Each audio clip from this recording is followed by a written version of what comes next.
Hello, my name is Mark Dietrich. I'm the chair of the steering committee of the Alliance for the American Rule of Law, which is a group of lawyers and other legal professionals who have worked on promoting the rule of law overseas in a variety of countries, and now have turned our attention to strengthening the rule of law in the United States, where we find it is currently under threat. As a part of our work, we are talking to some of our colleagues from overseas who have lived and worked in countries that have also experienced threats to their rule of law, to learn from them what we can do here in the United States to better protect the rule of law here and our democracy here. I'm very pleased to be joined today by my former colleague, Giorgi Chkheidze, who used to work for the East-West Management Institute, which I also used to work for, in the country of Georgia, where he headed up our rule of law programs there. Giorgi is a human rights lawyer and a human rights activist, and has worked on promoting the rule of law in Georgia for 15 years. That work came to an end when USAID, the United States Agency for International Development, terminated its programming to support the rule of law in Georgia as a part of its overall cutback to support democracy development around the world. Today, we will be talking to Giorgi about what has happened in Georgia, and it's an interesting story, and to see what lessons we can glean from Georgia's experience for the United States. Giorgi, good to see you. Thank you for joining us. Thank you for inviting me. It's a pleasure talking to you. I thought we would start, Giorgi, by if you could just tell us a little bit more about your personal background, your professional experience, and how you got involved in USAID programming, and just to give us a little bit more Right. detail about your life. Right. I was born in Soviet Union. It was still Soviet Union, and then went through very difficult times of dark 90s when we were struggling to survive, and then really struggling to become good lawyers and real lawyers, and had interests with human rights since early years of my student life. Then had the opportunity to study abroad, did my study in United Kingdom, and when I was back, I started more active life as NGO activist, chair of the local NGO organization, some government offices at the staff level, and tried all my best to contribute towards building justice system, towards building rule of law based democracy. And as you stated, for last 15 years I have been engaged with the East West Management Institute, with USAID program, because it was a great opportunity for us to further develop our democracy and make it more European, make it more rule of law based, and make sure whatever we have written in our constitution can be implemented in real life. It was a struggle continued. We had big achievements. Now we have very difficult times in our country, but still we believe in Western democracy. We believe in rule of law based system, but more need to be done. It's really difficult times for rule of law in our country globally, and we need to fight for it. And I just want to continue doing it, and it's my life. Georgi, before we get to the current dark times that Georgia is facing today, for a long time, Georgia was considered one of the few bright spots in rule of law development in the former Soviet countries, amongst the former Soviet countries. Can you walk us through a little bit of what transformed Georgia? What was motivating Georgia to become more of a democracy and more of a rule of law state? And tell us about some of the positive things that were accomplished, and give us a little bit of the history behind that. Yes, of course. Georgia is a small country, and with a 4.5 million population, when you want to implement good reforms, when you have a younger generation who wants to get more educated, you can achieve some good results. And that's a story of our 30 years, of 30 plus years of our independence. Since restoring independence, we were struggling to get more Europe. We were struggling to get more education. We were aiming to build corruption-free society and create a system where courts are independent and can adjudicate dispute and make sure that elections are fair and make sure that if law enforcer violates law, the responsibility will follow. An idea of our success lies in a strive of the people towards building corruption-free society, which is based on democratic principles, and we achieved a lot. We lived in a relatively free society since 1991. Media freedom, freedom of expression, right to assembly, aiming to fight against corruption, aiming to develop and build up functioning institutions. A lot been done, and we managed to eradicate petty corruption. We managed to create quite robust legislation. We managed to have new generation of lawyers educated in Europe, in United States, thanks to US, of course, and thanks to European taxpayers. Many Georgians went to study abroad, came back, and engaged in the reform processes. We were trying to build up accountability system within the governance level, having make sure that the freedom of information legislation is adopted, making sure that budget is transparent, making sure that government addresses concerns expressed by public civil society organizations. And I can say that all these years were not in waste. We did a lot, and we can be proud of what we did. What's important to say that we also had mistakes, and the mistakes we had have consequences, and the consequences which led to quite fragile governing system, which is more about personalities, less about institutions, governance, which did not manage to ensure that rule of law is a guiding principle of the governance, and also we have not yet managed to achieve real independence of the justice system. And you need to understand, country has a big history since early years of the Christianity. We had kingdoms, we had tradition, we have cultural achievements, but we don't have that much experience with democratic governance, and therefore we don't have that much experience with the independent judiciary and independent courts, and we had to build it from the scratch. And so far, there were achievements. There are some examples of big achievements in this regard. Judicial selection processes been informed. We had new court system.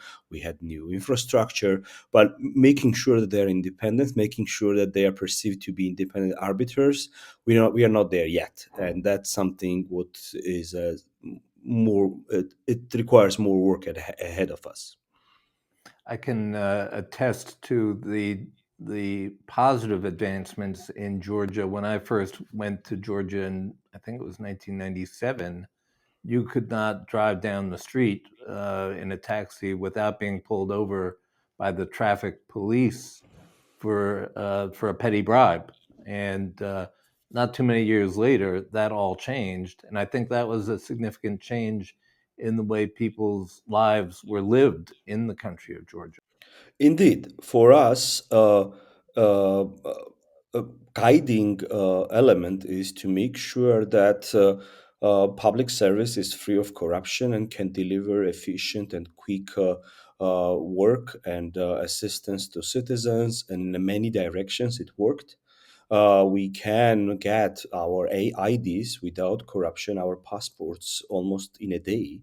We can register real estate almost in an hour, and do this all in transparent manner. The system all functions. So yes, it's achievable. It's achievable, and we can be proud of that. And also, we can be proud of giving opportunity to Georgian people to travel abroad and to make sure that they can learn a lot from other countries. I mean, we so far we have had very good results when it comes to European integration. We have visa-free travel with European countries, and it means a lot for small country. It means a lot for our population, and to be able to exchange ideas and be able to learn more and gain more with these international connections and travel. And again, we sometimes when we speak about challenges we face now, we forget what the path we went through, and we went through a lot. For example, legal education, and our program worked a lot to further support legal education. But if you compare to our law schools work back in 90s and now, there is a huge difference. We don't have human rights, constitutional law subjects properly developed and taught back in 90s when I was a student, and now we have it very much developed. We have more handbooks available. We have more practical education available our school at our universities, but it requires further development. It requires further assistance and further strengthening, of course. When you talk about the trajectory of Georgia, and as I mentioned, for a while, Georgia was on a very positive trajectory and even was being, I guess, close to beginning negotiations for EU accession. Um, and one of the key aspects of that is the rule of law and independent judiciary. Um, but today, if you look at Georgia, we've seen significant backsliding, and I don't think most observers would not consider the judiciary in Georgia to be independent from the government. Um, what happened? What what Well, happened? I think what happened in our country happened in a number of other countries in our region, and there is some threat, I guess, for the similar developments to happen in Western Europe and also in US. What happened is that we did not properly took into account need to work with the public, and to make sure that public understands how justice system functions and why justice system should function the way the way it's written in international documents and guiding principles. We did not work well. We did not engage with public well to raise their awareness about the importance of individual independent judge and importance of keeping this system strong and making sure that even when you have a good political leadership, you need to make sure that judiciary and individual judges are independent and stronger than political leadership. And this culture was not created up there. I mean, there was a real threat created for judiciary to be captured by politicians. Public did not react on time and with a decisive opposition towards this, and creating a clear understanding between uh, problems what public faces on daily basis and connecting these problems to the problems regarding independent judiciary and lack of accountability, etc., did not happen. So for many citizens, problems with independent lack of independent judiciary and problems with the rule of law uh, continue to be a matters on which some politicians or some lawyers or some experts are debating about, and it's not their daily issue. For them, it's unemployment, it's jobs, it's economy, but how all of this connects to this matter was not really properly articulated in their minds, and we did not pay attention towards that. And it really backfired. It really backfired because now everyone can see that judges are making quite big problems and making the decisions which can be seen to be outrageous, unacceptable, something what no one would agree with, and now they are talking about acceptance and understanding why judiciary should be prioritized, why rule of law should be a big priority. Before that, it was not that much priority. Before that, in public mind, it was again one of the lower level issues in their priority list. So, uh, lack of awareness, lack of acceptance of importance of independent judiciary and rule of law, and not enough work from our side. That's one thing. What happened, and the second thing, we were always looking. I guess we were mainly looking at the justice system more in isolation, like a justice system, a branch of the government where you will have good laws, you will train judges, you will make sure there are some criteria established and procedures followed, and then it's going to work. We were forgetting, we were not looking at this matter from the just governance, fair governance perspective. And if you do not have proper, strong, fair governance and good governance system, you cannot get one part of this governance fair. So you cannot achieve independent judiciary and independent individual judge if you do not have proper check and balances at the global governance level. So while reforming justice system, less been done to make sure that it's reformed in a way uh, to get proper check and balances from parliament towards executive, etc., etc. And whoever takes over, whichever power takes over, will control judiciary, and that's what we got 15 years ago when we had different government. That's what we got now. And if we don't rethink how our governance system is managed, is reformed, we will have similar mistakes down the road. So we need to make sure that it's not about good salary for judges. We gave them good salary. It's not about creating robust and modern laws. Our legislation was reformed extensively with a big help from US experts, from European experts. It's all about implementation. And if during implementation you do not have fair implementers, if you don't have a practice of fairness and the due process in implementation of good laws, you will get bad implementation and you will get greater opportunity to wrongdoers to take over and control judiciary. I just want to dig down a little bit more into that about the institutions. And of course, the Georgia judicial structure is quite different from that of the United States, but very similar to a lot of other countries in Europe, where in Georgia you have a judicial council that is mandated with appointing the judges, with disciplining judges, and having a key role in managing the court system overall. And that's generally seen in Europe as a key instrument for securing judicial independence. But that didn't work in Georgia. What happened? Well, it depends. What's the aim? If the aim is to create independent branch of power and remove it from executive and remove politicians from judicial system, it's a tool. It helps to remove politicians from the direct governance of the judiciary branch, and it creates a proper image of judiciary as a separate branch of power. But it's half of the story. It's not enough. If you only do that and keep it like that, then different dynamics within the branch, within the system will take over, and whoever has a power will take over governance of the such councils, such bodies, such commissions, councils. It doesn't matter how you call it, and then it's going to be from top to down again.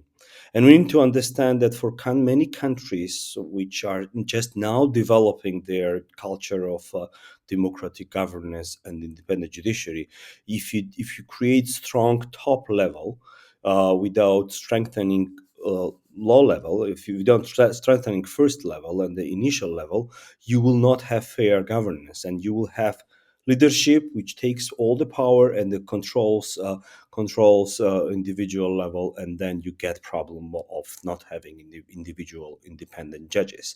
So such councils were useful 20 years ago. Such approach was useful when we were just starting our new republic, new independent country, but then we had to pay more attention towards strengthening individual judges, and this is something what I think many countries should pay attention more. including US. I think that you have big culture of strong individual judge, and this should be preserved and cherished and protected. Even if judge is super active and super, I don't know, from the perspective of judicial activism, from the perspective of being seen to be making even controversial decisions, we should accept it and we should say that this is what we need. We need judges who are raw. We need judges who are different. We need judges who voice different opinion and turned out to be independent, more independent than others. And the rest will be a matter of making sure the law is properly implemented and making sure that proper accountability system exists. So, intentionally or unintentionally, we did not do more to empower people who actually do justice. And we empowered legislation, we empowered institutions, we forgot that these institutions are created to empower individual judges, prosecutors, or investigators. It's not done deal. We still have a hope that we will be able to do it. But again, what happened probably that contributed to our current problems a lot. What do you think could have been done differently to strengthen the independence of the individual judge in your country? I think let's go beyond judges and talk about other actors within the rule of law sector, right? We should make sure that we pay proper attention towards professional lawyers profession in general, because these judges are not coming from, other sectors, other fields, other and you know professions. They are lawyers, and if we don't have strong legal profession, if we do not have strong bar, if you do not have strong empowerment of all lawyers, you cannot have part of it became very good judges. And I think more had to be done to empower entire legal profession, to empower practicing lawyers more. More was done to support prosecutors and to support judges, and less was done towards bar members and practicing lawyers. Assistance was directed towards them from the side of our program, other programs, other international actors, but on putting how much was invested in that direction, what was not enough. Because if you have a vibrant, strong bar, private sector, they will demand change in a prosecutor's level, at the level of judges as well. If you seek to get more judges, more prosecutors, more experience, more uh, professional, more ethical, you should have a pool of good private lawyers who from where you will invite new law enforcers. So we had to pay more attention and invest a bit more towards practicing lawyers, towards private bar, and also making sure that there is more equal treatment towards salaries, towards guarantees, towards opportunities to them, like to prosecutors and judges. Also, we had to pay more attention um, um, towards removing visible or not so much visible barriers for individual judges and prosecutors to stay independent or gain individual independence. And again, working with public, because when we have public shielding a good government official, good law enforcer, good judge, it's different. But when we have public passive, and it's only about NGOs, it's only about experts, it's only about international organizations to voice out concern when individual independence of prosecutor or judge is compromised, it doesn't have that much impact on preventing intervention from the side of political elite. What I'm hearing you say is, in a way, I guess education is key, and not just legal education for future judges and lawyers, but also public education, civic Yes. education. And I think that's also something that we're learning in the United States, where um, we had not done in recent years a great job of public education and civic education. And I think Indeed. we're seeing that we neglected that to our own risk. Um, I wanted to turn to what is the current state of affairs in Georgia before we start talking about the United States. I know that there have been protests in Georgia uh, on the streets against the current government, and those have been going on for almost a year or Yes. over a year. Yes. What precipitated those protests? What's happening with the protests? What are the impacts, and what do you see as the future course of events in Georgia? Well, for everyone to understand why people are protesting, it's not about just against the government because they believe that the elections were rigged. It's because more than 70% of Georgian public supports European integration, and integration into European Union, and integration into NATO. And it's our historic choice.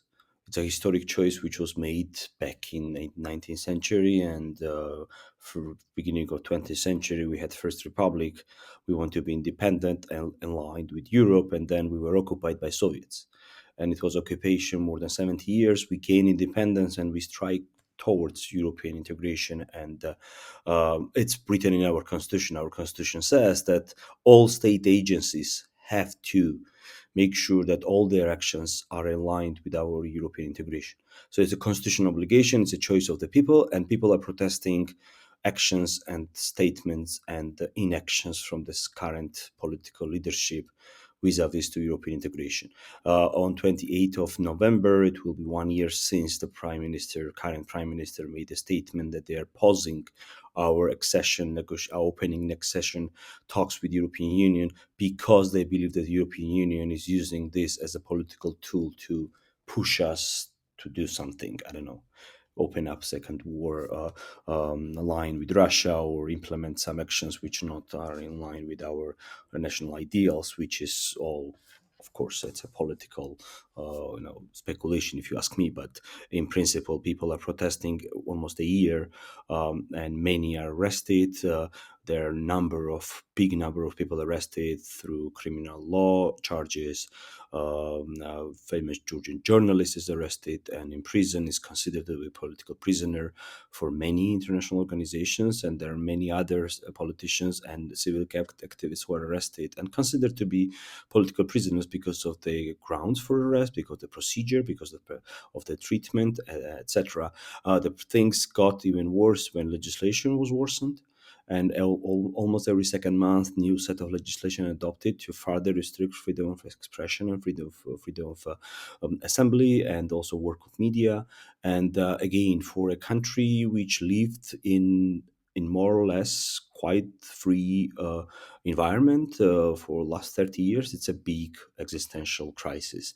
But people are protesting, and there is a hope that again, because we lived since 91 in a free society, and new generation grew, and also generation afterwards also was born in a free society.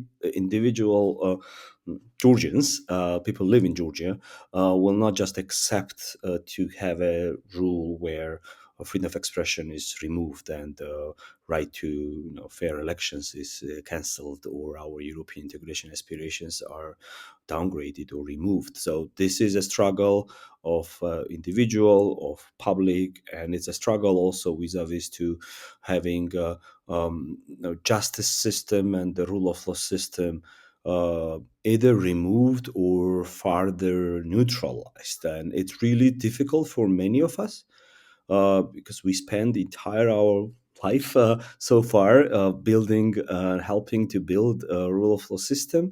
It's difficult to promote idea of independent judiciary in the current environment, but we still do that. We still do trainings and meetings and talks with students, with other adults and others, and promote idea of free society, access to justice, right to fair trial, European standards, and for them it's still a priority. And we are still keep investing in individuals, and hoping that when time comes, these individuals will contribute.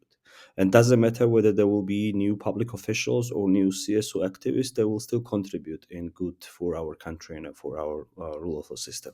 So things are quite challenging, difficult. It's not isolated matter of Georgia. It's a geopolitical matter of Russia and war in Ukraine. And obviously, we really hope that European institutions do keep engagement with Georgian public and making sure that whatever uh, treatments and grave violation of human rights are happening in Georgia will not be left without consequences from the perspective of international community. So But the that's what real trigger for the protests was an effort to suppress or regulate civil society, yes, and yes, that's what started these protests over a year ago, yes, and they've continued, and they've been led by mostly young people and at risk to themselves on behalf of freedom of speech. yes. And I think it's very impressive what what Georgia's population and young people have been doing to support fundamental rights such as Yes, freedom of assembly and speech. this is very important. Though it's a relatively new democracy, all public opinion polls and studies since I don't know early 90s and through current date suggest that Georgian public do want to have democratic governance. They want to have fair elections. They want to have fair press. They want to have accountable governance, freedom of expression, etc., etc. And they want European integration. So when it comes to ideals, when it comes to aspirations, we are there. What's needed is to make sure that our society is engaged in democratic processes, and our governance system is based on free elections and accountable governance after elections. And indeed, back in 2024 and later early 25, bigger protests were caused because government started implementing legislative steps which were very much similar like it was done in Russia, when Russian government also introduced legislation limiting work of NGOs, limiting work of media, and they were so much similar that wider public called this legislation Russian law. And still, it's called to be public, and many actors, including international actors, consider this legislation to be Russian law. And it's not really a matter of one law; it's a matter of set of legislation which was adopted within the several months to limit operation of CSOs, limit operation of media. And yeah, public went out to protest against this, but not only to protest and protect NGOs or protect journalists per se, but for them it was a sign of changing our geopolitical path and moving from our steps towards Europe either towards east or towards north, and creating environment where it's not about democracy, it's not about accountability, but it's about whoever has a power can control the narrative, can control the system. And I don't think that it's gonna be simple for us to accept the current reality. It will be a continuous struggle. But this is something. This is a struggle which we are taking, but we understand this is our struggle. But we also need some good examples from other countries. We also need to see that while we are fighting for our rule of law, while we're fighting for our independent judiciary, there are our friends and colleagues who do also still believe in this and can help us with some good examples from their end, and also can help us um, uh, with assistance, with support, whatever is possible. You mentioned the decision from the U.S. government administration to stop international development programs, and then eventually abolish USAID, it came in a worst ever possible time for our country. I mean, obviously, it's a big impact for US, for many other countries.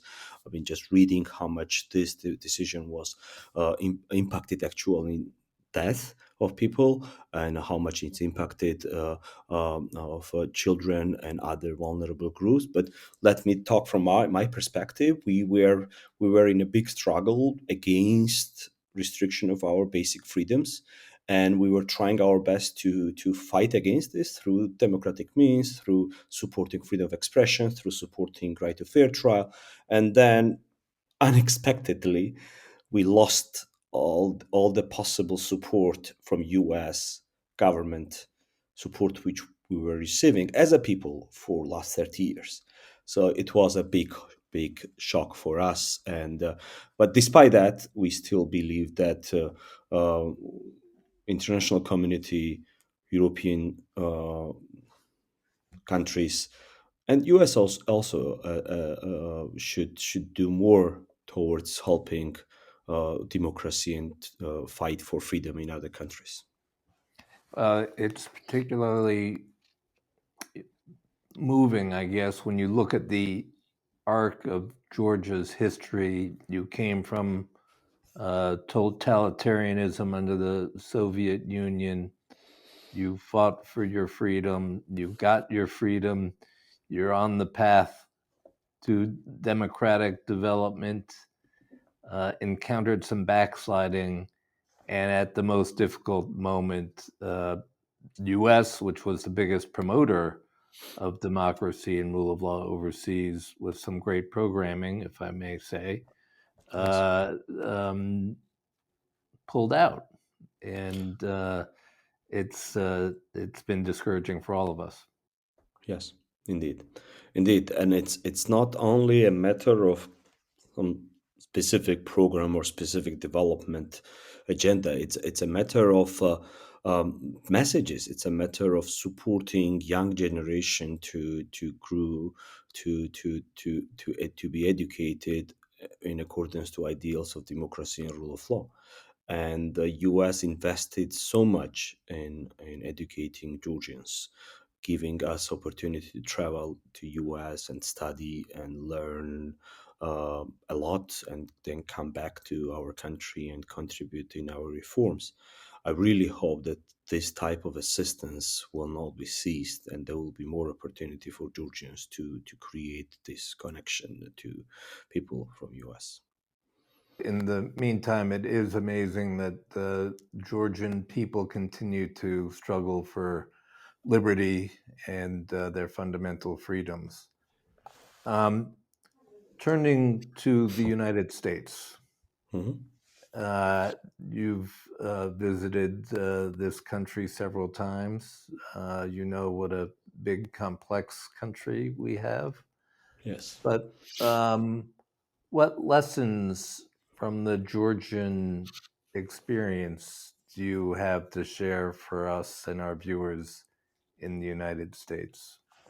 Um, well, I'll try to answer this question. It's a bit still premature from my end to be an expert, to play an expert role and advise my U.S. counterparts. But again, from our perspective, from the perspective of other countries from the region, and some mistakes we made and some achievements we have as well, I would say, and you did mention that education should be a priority, and I think. Legal elite and the justice system elite and all the stakeholders involved in the rule of law sphere should turn their attention towards wider public and most disadvantaged parts of the community, various communities, and engage with them. We started paying more attention towards people-centered justice for last several years, but now we need to make sure that we work more with people to empower them, while making them good participants in the people-centered justice mechanism. Right? You don't want only judges and justice institutions to organize their operation the way public wants them to organize. You also want public and communities to understand and engage. And if you don't work with them more actively, you don't get that result. So I think more need to be done to make sure that communities most vulnerable understand, value, and respect, and connect their daily lives with the institutions. And you have great traditions.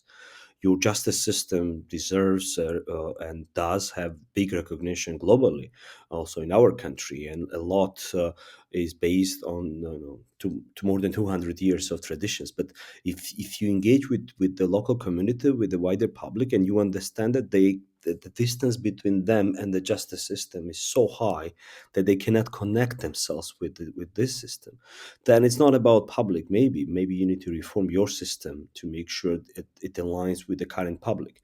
So I think that making sure that public has more engagement with your justice system is a possible guarantor for them to protect more your justice system, because there will be attacks towards your rule of law mechanisms and systems.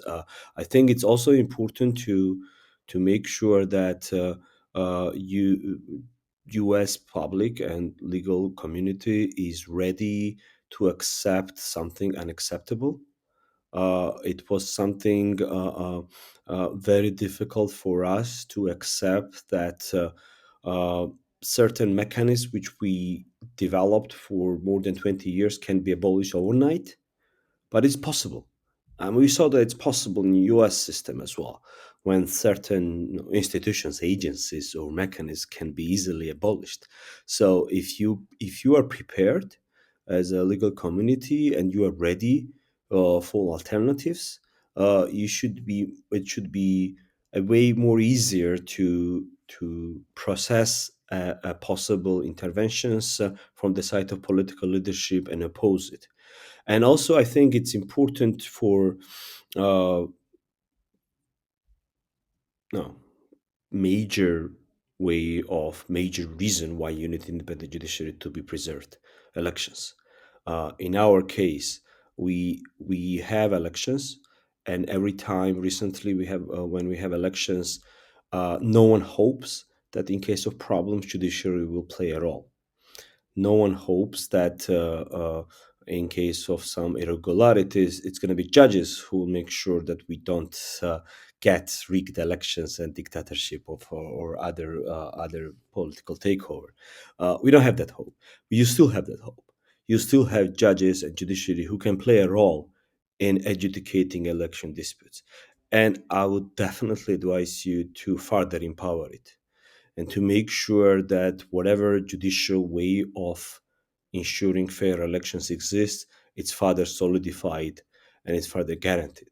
Because if public believes that in case of some irregularities through elections, judiciary can say a word at the end and ensure stability in the governance, public will continue to trust democratic processes and go out to vote and fight for their rights.